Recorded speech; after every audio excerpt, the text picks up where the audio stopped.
You're falling. The ground rushes up. Wind screams past your ears. Your stomach lurches. And then you jolt awake. Heart pounding. Palms sweating. For a moment, you're convinced you actually fell. But you didn't. You were in bed the whole time. This is the hypnic jerk, one of the most common experiences in human sleep, occurring in 70% of people at least once. But here's the thing, the dream of falling isn't just a glitch. It might be a message from a body that remembers what your mind has forgotten. The hypnic jerk, also called the sleep start or myoclonic jerk, is a brief, involuntary muscle contraction that occurs as you drift off to sleep. It's accompanied by a sensation of falling, a racing heart, and sometimes a vivid dream fragment. According to the neurologist Chokroverty at the Robert Wood Johnson Medical School, it happens in roughly 70% of people at least once, and about 10% experience it nightly. It's most common in children aged 8 to 12 and declines with age. The leading scientific explanation is the vestigial reflex hypothesis. As you fall asleep, your muscles relax. Your brain, specifically the brainstem, interprets this sudden loss of muscle tone as a sign that you're falling from a tree. In response, it sends a jolt of electrical activity to reassert muscle control, saving you from what it thinks is a deadly drop. This reflex, the theory goes, is a leftover from our primate ancestors who slept in branches. Falling from a tree while unconscious meant death. The brain that panicked survived. The brain that didn't was eaten. The psychologist Coolidge at the University of Colorado proposed a more nuanced version. The hypnic jerk is the brain's way of testing whether the body is still connected to the ground. As muscle tone drops during sleep onset, the vestibular system, which tells you where your body is in space, sends a signal to the brainstem saying we're not anchored. The brain responds with a startle, confirming that the body is still safe. It's a neurological handshake between the waking and sleeping self. But here's what makes falling dreams truly fascinating: they're the #1 most common nightmare theme across cultures. In 2010, the psychologist Michael Schredl surveyed a representative German sample and found that falling ranked above being chased, being paralyzed, and even death. The falling dream isn't rare. It's universal.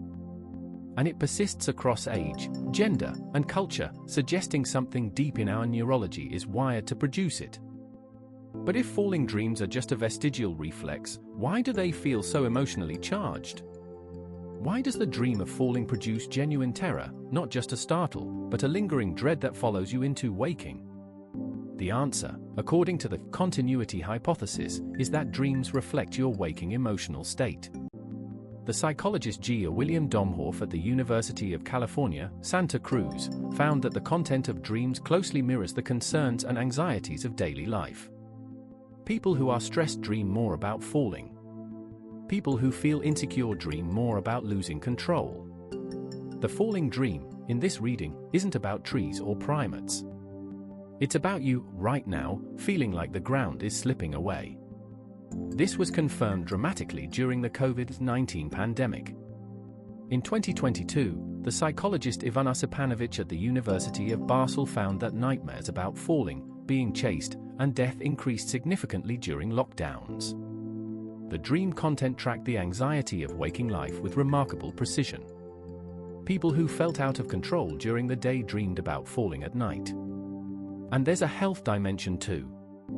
In 2011, the researcher Yüksel Selvi at Selçuk University in Turkey found that frequent nightmare sufferers, including those with recurring falling dreams, had a higher risk of cardiac events. The connection isn't direct, but the mechanism is clear. Nightmares disrupt sleep architecture, increase cortisol, and keep the body in a state of low-grade stress. The falling dream isn't just unsettling. If frequent enough, it's a signal that something in your waking life needs attention. This is the paradox of the falling dream. It's simultaneously a vestigial reflex from our primate past and a mirror of our current emotional state. The brainstem produces the jerk. The mind fills in the terror. The body remembers the fall. The psyche reflects the fear. So here's what we're left with. You dream about falling because your brain is caught between two worlds, the ancient world of tree-dwelling primates and the modern world of stress and anxiety. The hypnic jerk is the bridge between them. Your body remembers what your mind doesn't, that falling once meant death. But the falling dream also tells you something about right now.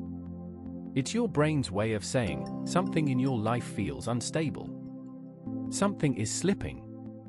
And rather than confronting it while awake, your sleeping mind dramatizes it, turning anxiety into a sensation, fear into a freefall. The philosopher Descartes wrote that the body is a machine. The falling dream suggests something more: the machine has memories of its own. Not memories of specific events, but memories of evolutionary pressures, of ancestors who fell from trees, who woke startled, who survived because their brains panicked at the right moment. The real question isn't why you dream about falling.